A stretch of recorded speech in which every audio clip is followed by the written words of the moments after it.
Desde os tempos primitivos, que o ser humano teve necessidade de criar referências, símbolos, signos, para tentar entender as leis da natureza e sua relação com a divindade. Desde a formalização das religiões em todas as grandes civilizações do passado e até em tribos primitivas, o homem tentou entender o universo a partir das imagens dos cultos exteriores. Isto aconteceu no judaísmo, na civilização egípcia, na Babilônia, entre os fenícios. Sempre houve a necessidade da criatura encontrar no exterior formas que pudessem lhe fazer entender alguma coisa da essência da vida. À medida que o tempo foi avançando, evoluindo, essas formas e esses símbolos permaneceram, como ainda hoje assim acontece. Mas toda ideia nova, quando aparece, ela causa resistência, exatamente porque aquelas ideias mais antigas já estão estabelecidas há séculos, há milênios. O Espiritismo, quando surgiu no século XIX, na França, através do estudo realizado pelo grande apóstolo da terceira revelação, Allan Kardec, causou um impacto muito grande, porque os espíritos, aqueles que já tinham vivido na Terra e até mesmo em outros mundos, através das mesas que giravam e posteriormente através de médiums, começaram a falar de uma nova forma de relação do homem com o universo, com a divindade e consigo mesmo, não mais através de símbolos, de signos, de imagens, mas agora através do seu contato de sentimento, de emoções, de pensamento. O Espiritismo veio mostrar que todo o aparato externo, todo o culto exterior, não exerce maior influência sobre a existência e sobre a fé humana do que o próprio sentimento, do que a razão, do que a lógica e do que a intuição. Eis porque a doutrina espírita, trazida pelos espíritos superiores, os guias da humanidade, se apresenta afirmando que ela, a doutrina dos espíritos, não seria amparada em nenhum código exterior, em nenhuma prática externa, em nenhum culto de aparência, e sim que a melhor maneira do homem se relacionar com Deus, se relacionar com a vida, se relacionar com o próximo, é exatamente através do pensamento, através das ondas mentais, através do sentimento, através das suas escolhas, da sintonia. Eis então porque nós estamos começando esse trabalho, um trabalho em que pretendemos estudar diversos cultos, diversas situações sob a ótica espírita, explicando por que a doutrina espírita não adota nenhuma prática exterior.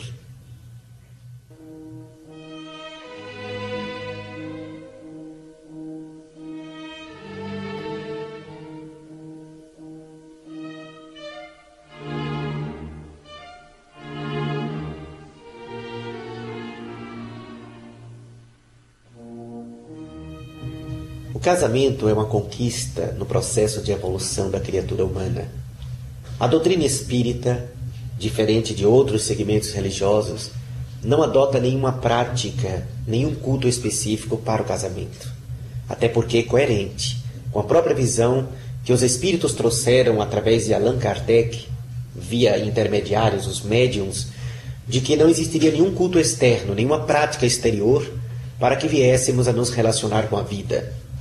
Na visão espírita, o casamento é quando há sintonia entre duas almas, dois corações, objetivando através do respeito recíproco, da afetividade, realizar trabalhos de santificação, de aperfeiçoamento de afetividade e até mesmo de contribuição para a melhoria do mundo onde nós habitamos.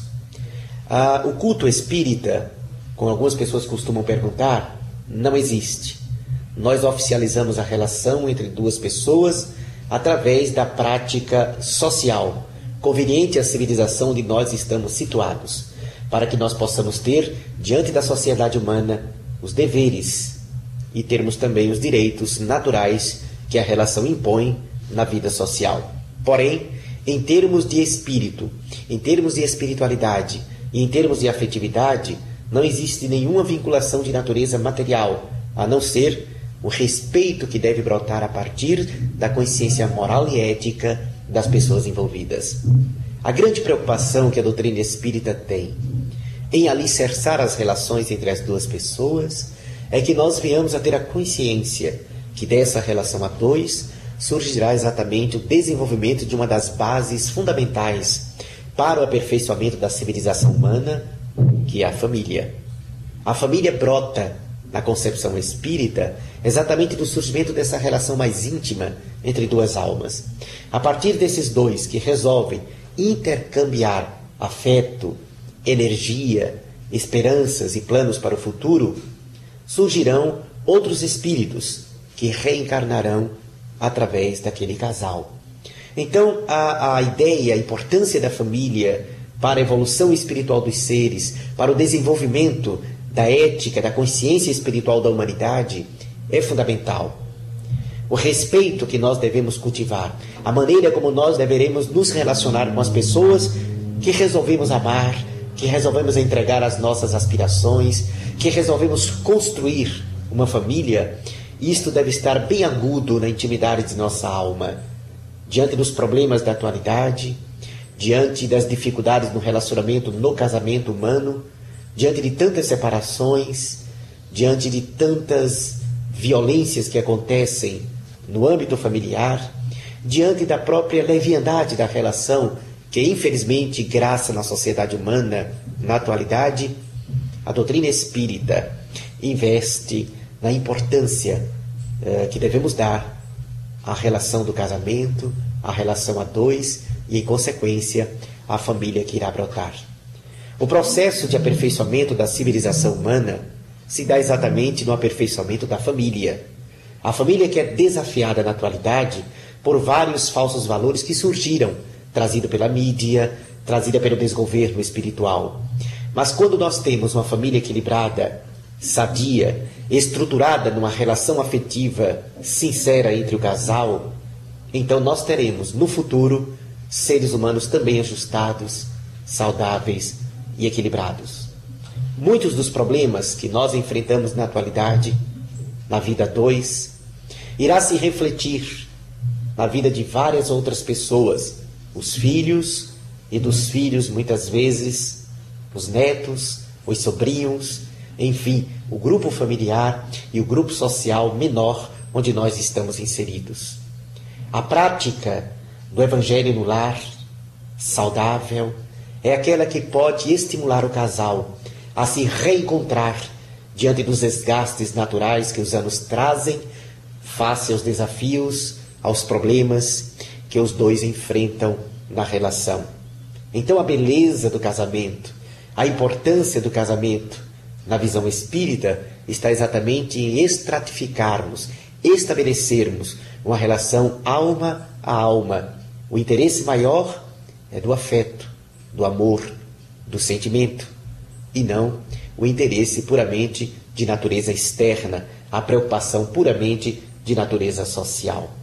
Por isso, o Espiritismo não tem uma prática de realizar cerimônia de casamento espírita.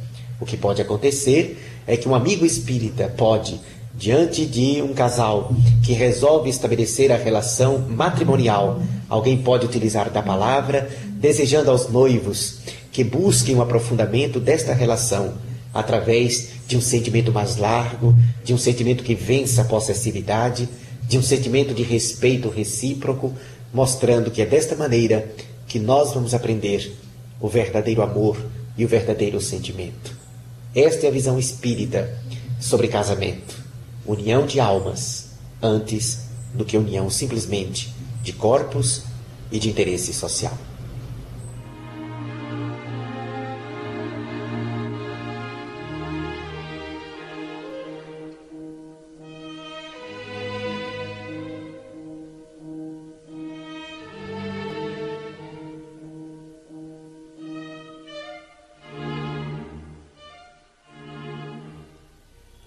Uma das passagens mais encantadoras da história da presença de Jesus é aquela em que ele, ao penetrar no Rio Jordão, recebe o batismo de João, o Batista. Naquele instante se cumpria um momento histórico da humanidade.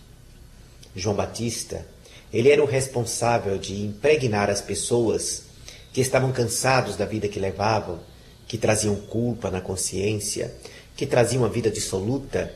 Essas pessoas, através do batismo na água do Rio Jordão, estavam estabelecendo uma relação, uma maneira de dizer para si próprio e para o mundo que eram, a partir daquele instante, outras pessoas. Portanto, o significado e o simbolismo do batismo na história do Evangelho é aquela realizada por um profeta, fazendo com que as pessoas que traziam culpabilidade, que traziam a sede de uma nova vida, pudessem se limpar nas águas do rio. É óbvio que até mesmo para aquelas pessoas, a água do rio não poderia estar limpando a consciência, mas tinha o significado de uma adesão pública daquela criatura perante o reconhecimento de suas falhas morais e perante a sua esperança de se tornar uma criatura melhor. Eis porque João Batista ficou receoso de descer as águas sobre o Cristo, exatamente porque ele percebia que Jesus não tinha do que se culpar. Não era alguém que precisava alterar a sua vida. Mas Jesus, para manter a autoridade de João Batista, resolveu se submeter àquele batismo, muito mais enfatizando que a partir daquele instante ele estaria iniciando o seu trabalho mais amplamente perante a humanidade.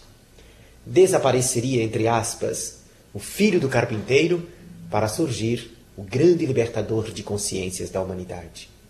Posteriormente, a Igreja Católica, respeitável em toda a sua trajetória secular, impregnou, aderiu à concepção do batismo como aquela que estaria delineando numa pessoa, numa criança, o seu contrato de relação com o cristianismo.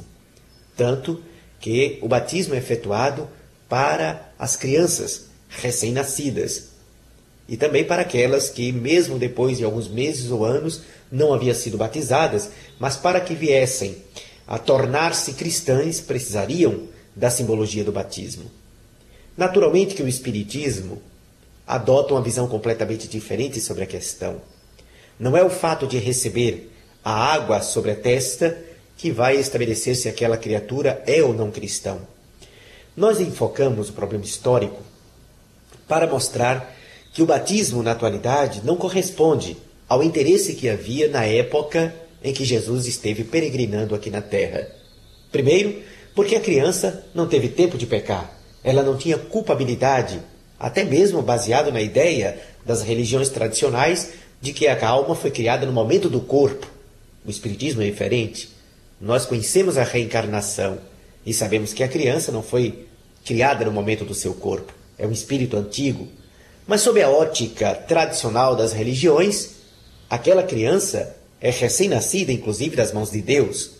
O batismo não teria o mesmo símbolo, portanto, porque a criança não pecou. Seria apenas um ato de adesão ao cristianismo e especificamente a esta ou aquela religião. Na visão espírita, não há necessidade de alguém, de uma criança, se batizar para ser ou não cristã. A nossa adesão ao cristianismo está em colocarmos dentro de nós, na intimidade da alma, no nosso coração, das nossas aspirações, da nossa forma de viver, de proceder, os princípios que estão estabelecidos na Boa Nova. O Evangelho, que é o código das estrelas e é a bússola para um ser humano efetivamente feliz. É a bússola e o norteamento para que venhamos a ter uma relação harmoniosa para com as leis soberanas do universo. Em O Livro dos Espíritos, Allan Kardec indagou às entidades superioras venerandas aonde estaria inscrita a lei de Deus. Esta pergunta do codificador teve a finalidade de demonstrar, de saber definitivamente se a lei de Deus pertenceria a algum código externo, a alguma religião específica. E a resposta dada pelos espíritos foi uma resposta, diríamos, demolidora para qualquer pretensão, para qualquer presunção de quem desejasse ter a hegemonia sobre a importância da relação do homem com Deus. Os espíritos responderam a Allan Kardec que a lei de Deus estava escrita na consciência.